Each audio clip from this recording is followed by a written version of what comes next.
welcome to Detroit in Black and White, our Wednesday edition. Um, I'm Adolph Mongo, Allan Lengel from Deadline Detroit. How you doing, Alan? Good, good. Jim Nardone, how you doing? Good, Adolph. Good to see you. Well, you was up hanging out up north, huh? I was. What is the Band of Brothers? It was. Nobody got hurt, so that's a good sign. Okay, you came back, and Eric Brown, how you doing, Eric? I'm all right. No complaints. Yeah, you no complaints. You know that's That is Eric Brown. That's a damn lie. Listen, I'm gonna go right to you, Eric. You talk about no complaints. You bought into that columnist from Wall Street Journal. I read her once in a while. She's full of shit. Same shit. You know, they listen. What do you expect from politicians? You expect too much from politicians, man. Trump ain't shit.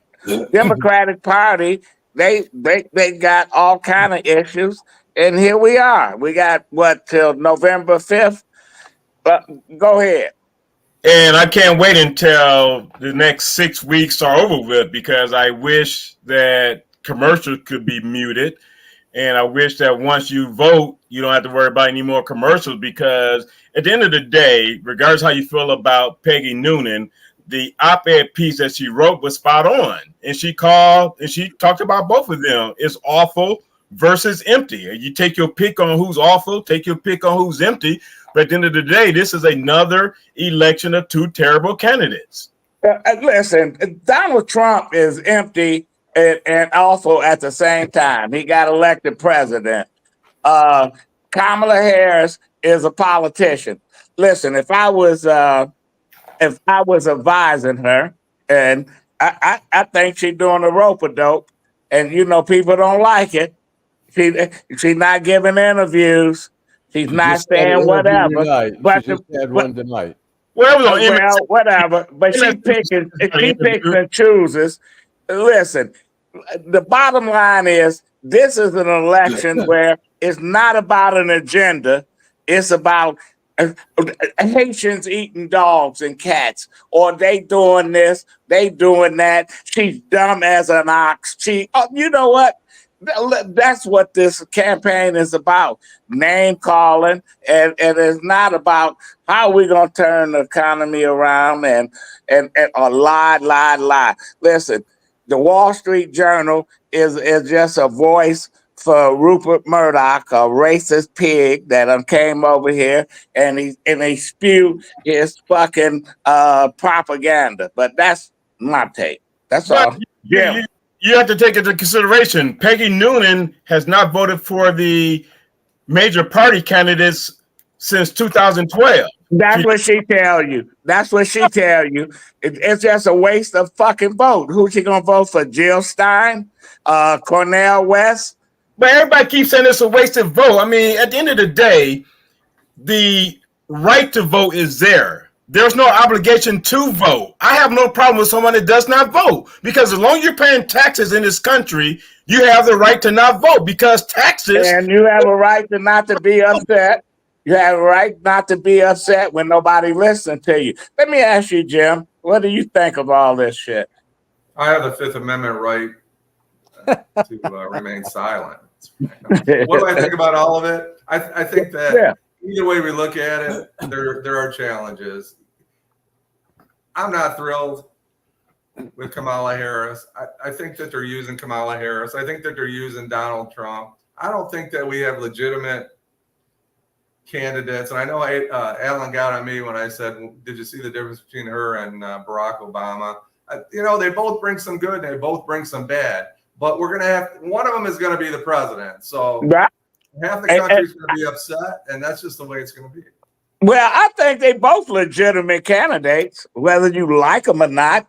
They have been nominated by their party, and everybody's playing these little bullshit games. Listen, when I first voted in 1972, I was 18 years old, And 27. yeah, right. McGovern, listen, I didn't like his ass, and I sure didn't like Nixon. I voted for John Anderson. He was a congressman out of Illinois. Was that a wasted vote? That was a wasted vote, but I voted for him, and I voted for what's his name, Milliken, for governor, and then I voted for Myron Walsh for attorney general. I split my little shit around, but you know what? It's like I lost all the way around, the trifecta, except for Milliken, who I liked. But the bottom line is that you could vote for whoever you want to vote for, and politics has not changed in 200 years in this country. Lengel, go ahead. I see the races. Look, we can argue over the quality of the candidacy. I think we could all probably find better candidates on both sides. I think part of this race is about integrity. And, look, Kamala Harris, she's okay. She's not a perfect politician, but I see when I look at Donald Trump, I see no integrity. When I see Kamala Harris, I say, okay, we don't know what her limits are. We've seen Trump in office already. And for those who have seen what trouble and chaos he's caused, we don't want more of that. But Allan, we have seen Kamala Harris in action when she was a U.S. senator, when she was Attorney General of California. They had to force her. She got peer pressure to hire African Americans in her office. Okay. Listen, I sat on this show and beat up on her. Mm-hmm. But having said that, listen, I'd rather have her than Donald Trump. Even right now, there are complaints about the PR firms that she's using, a lot of the other organizations that she's using, very few blacks. And, Donald Trump don't have any. He don't have any. He got Kwame. I forgot he got Kwame. That issue about him not having any is separate from the fact of the ass kissing of black people supporting her, and she don't have any. So it's listen. So we decide who we gonna vote for. Listen, Donald Trump went and said that he's supporting a guy who said he's a black Nazi, who said he was a peeping Tom, who said he's against abortion in North Carolina and got his wife an abortion, a lunatic who said Martin Luther King was a communist and was crazy, but then Donald Trump shows you what he knew or didn't know, saying that, this guy's Martin Luther King on steroids and 2.0 and shit. It's like, man, you know what? Kamala Harris is not dumb. She's not stupid. You might not like her agenda, etc. And she's sure not eating dogs or cats in Springfield with the fucking Haitians. So this campaign has become not one of how we gonna fix the economy, how we gonna bring more jobs here, how we gonna do whatever we gonna do.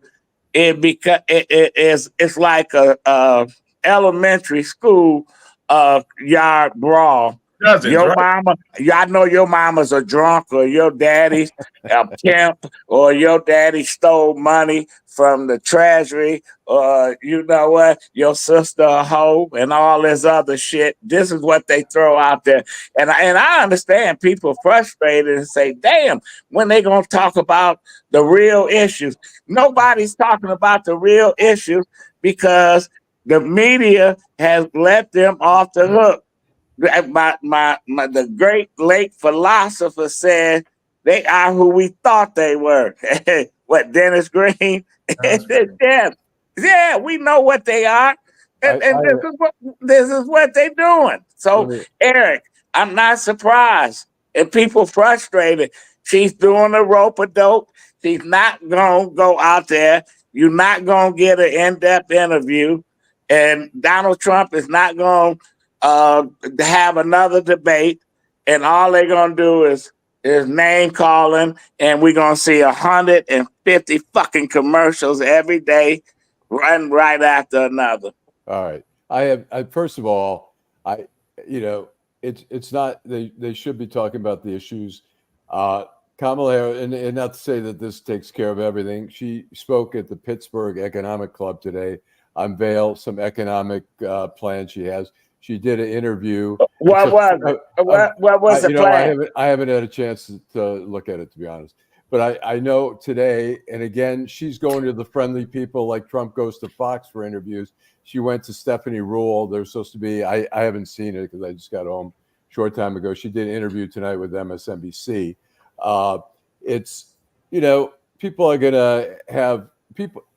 to decide. I was watching last night, MSNBC was in Saginaw, and they were interviewing union members, and they'd ask like, well, what do you know? What do you think when January 6th comes up? And they'd be like, well, I know people were upset, but I'm not really sure what it was all about. And, people decide this is what, Trump is this, she's that, and everything else is just noise. Whether you give them substance or not, people are going to stick to their narrative. Listen, I wrote many articles fucking with the Democratic Party. Listen, Joe Biden has been hoodwinked to hire people like Jennifer Granholm, who ain't shit, a phony ass fucking politician, and Democrats got people like Rashida Tlaib that's been phony from the get-go. But yet, Donald Trump had made Dick Cheney human. He has made Liz Cheney human. He made the Bushes look like they real people that I never liked in my fucking life. God damn. So you want Dick Cheney's support? That's no, I didn't want Dick Cheney support. Dick Cheney. You want to go hunting with Dick Cheney, Jim? Okay, then. You want to give him your heart? No. Listen. Look, all I'm saying is this election has brought out the worst in both parties. There, it has. No question.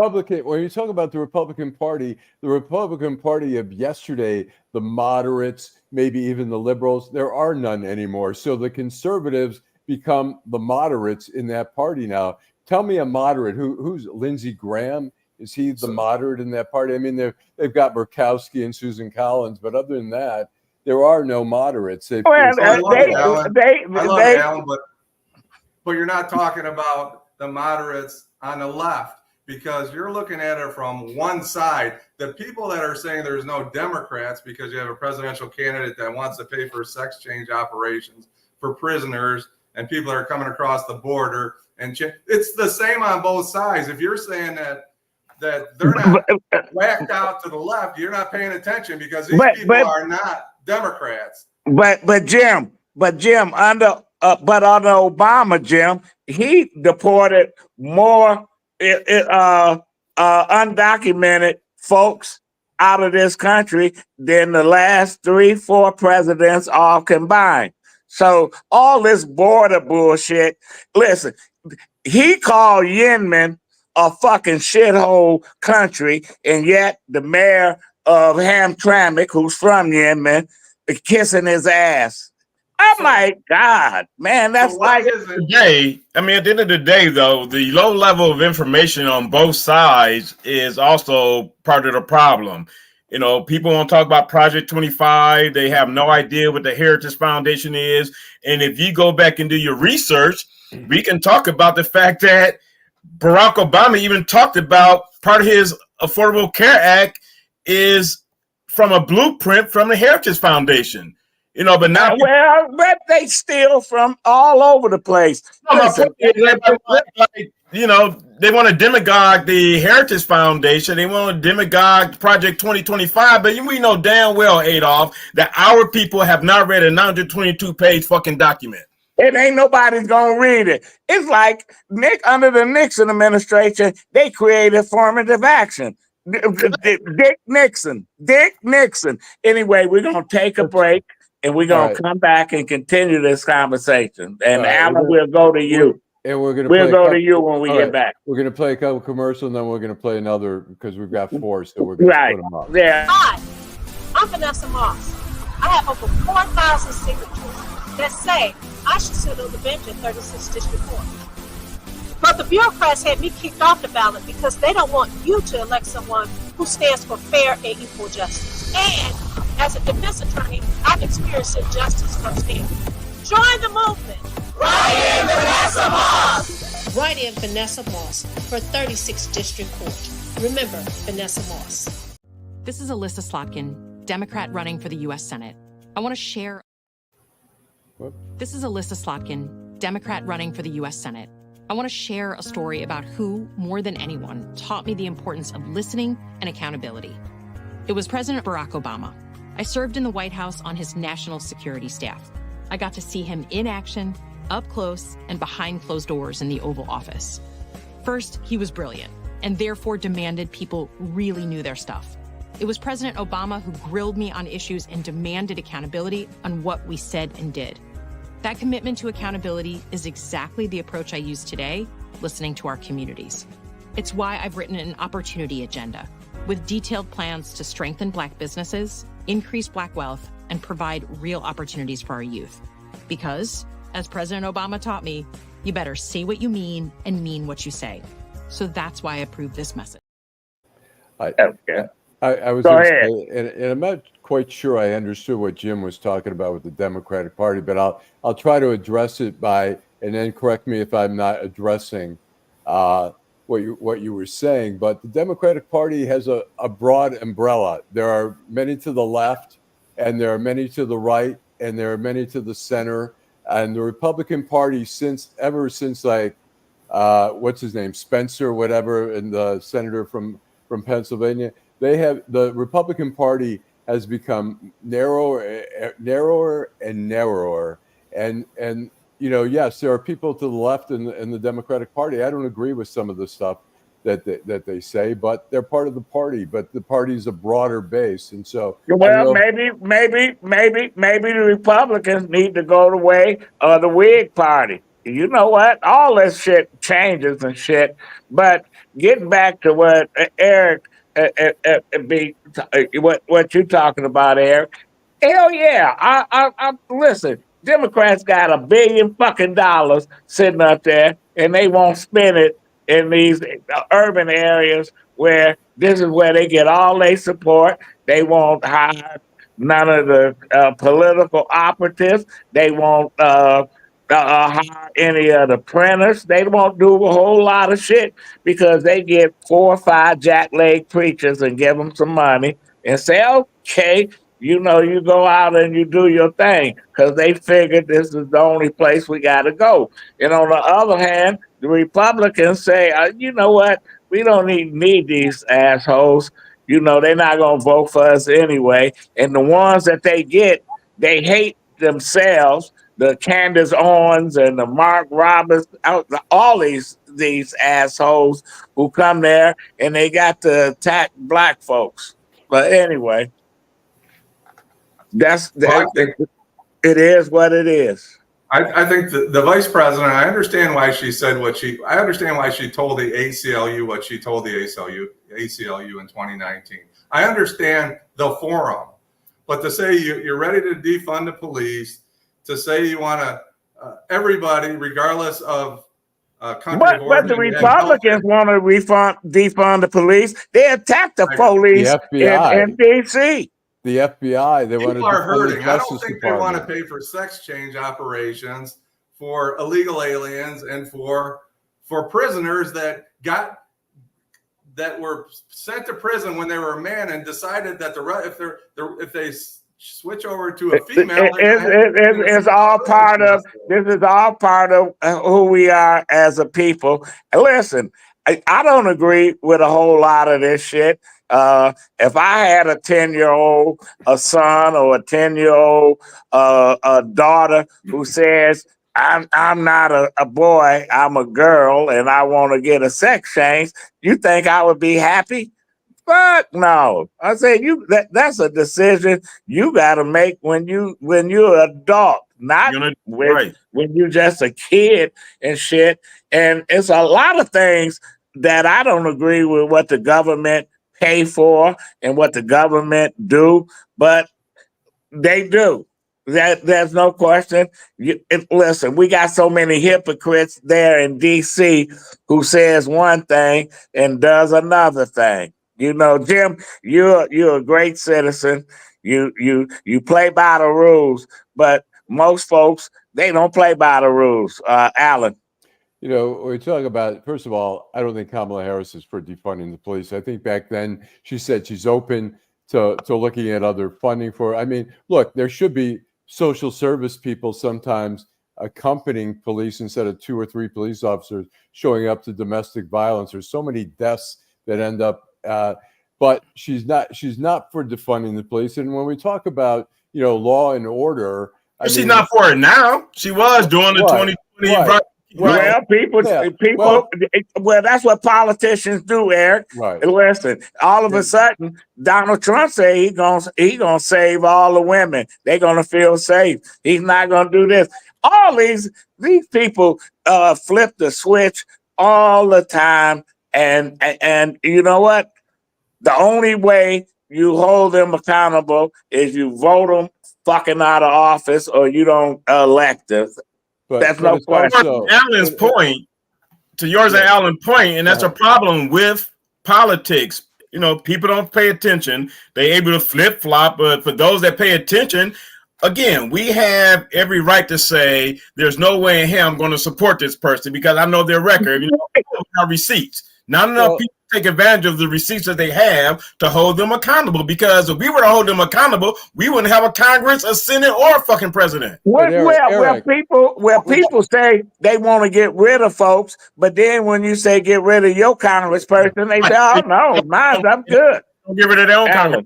Allan, I was going to ask Eric a question. I mean, have you ever, like, in 3-4 years, when you learn more about a subject or times change, have you changed your stance at all, or are you always like what you were from 5 years ago, 10 years ago? Do you have to stick exactly to what you said 10 years ago? Or can you say, well, you know what, I've evolved? Or, you know, maybe it's political, but maybe you actually have evolved as a person and you say, I've changed my mind on that. I'm like my mother, who's a Taurus. I'm very stubborn. I don't change my mind like the wind. All right. Well, but I was going to say the other thing about law, you know, you talk about law and order, and Kamala's been, you know, soft on crime, and that whole, some of the ads have been, you know, really totally misleading. But here's Donald Trump, who talked about defunding the FBI, defunding the Justice Department, pardoning all the January 6 people, including those who attacked police officers. It's like, it works both ways. Listen. Alexander Hamilton got killed in a duel with the vice president, Aaron Burr, who Burr thought that it was Hamilton that stopped him from being president. And Hamilton was writing shit saying that Burr and Burr's daughter was having an affair. This dirty ass shit been going on since this country been founded. Listen, Thomas Jefferson had to hear all the shit about him with his slave mistress. Abraham Lincoln, they said his mama was a mulatto. They played dirty every fucking time. The shit has not changed a bit. It just got, you know, more sophisticated because of technology. Etc. Today, John Kennedy would be the Donald Trump of today, because they would have been talking about all the women that he had, him and his daddy and his brothers, and listen, man, so we sitting here right now talking about what one person, she dumb, the other one insane. Let's play Where we stop? We got 2 more commercials. Let's do that. Neighborhood beautification. That's very important to Detroit. It's very important to block clubs, organizations, and people who live in the community.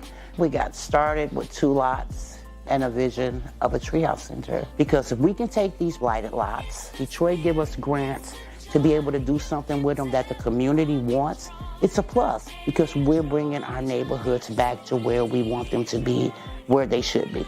All because I live in Detroit. Hi, I'm Eric Sabri, your Wayne County Treasurer. If you're living in a home of a deceased family member and you're facing property tax foreclosure, the probate process can be helpful to you. If you file a probate petition and notify our office, the foreclosure proceedings will be halted during the probate process. Contact us at 313-224-5990 or email us at taxinfo@waynecounty.com. We're here to help.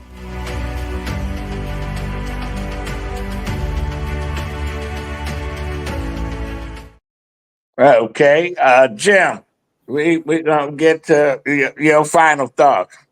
I just want to say thank you to everybody that's watching. We see you. We see you out there. We wish you would talk to us a little bit more because we don't have everything right. We have probably as much wrong as we have right. But we're interested in your opinions and what the folks out there think, and we appreciate them. That's all I have. Allan? I just want to say the Tigers are winning 5-1 in the 7th. Well, you know what, Allan? You just a fucking slappy.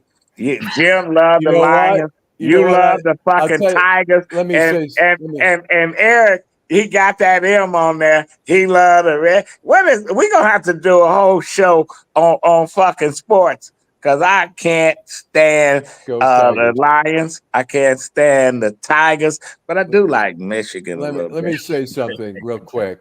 Sports is a great distraction from the craziness that is going on, the angst that we're all feeling at this moment. Did you cry about Bart? What's his name? Brett Favre saying he had Parkinson's disease after he stole millions of dollars from the poorest state in Mississippi.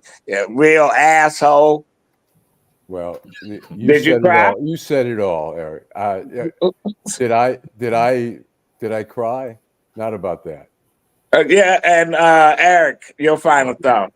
Well, I just want to piggyback on what Jim said. At the end of the day, this is a public policy opinionated show, and it's our opinion.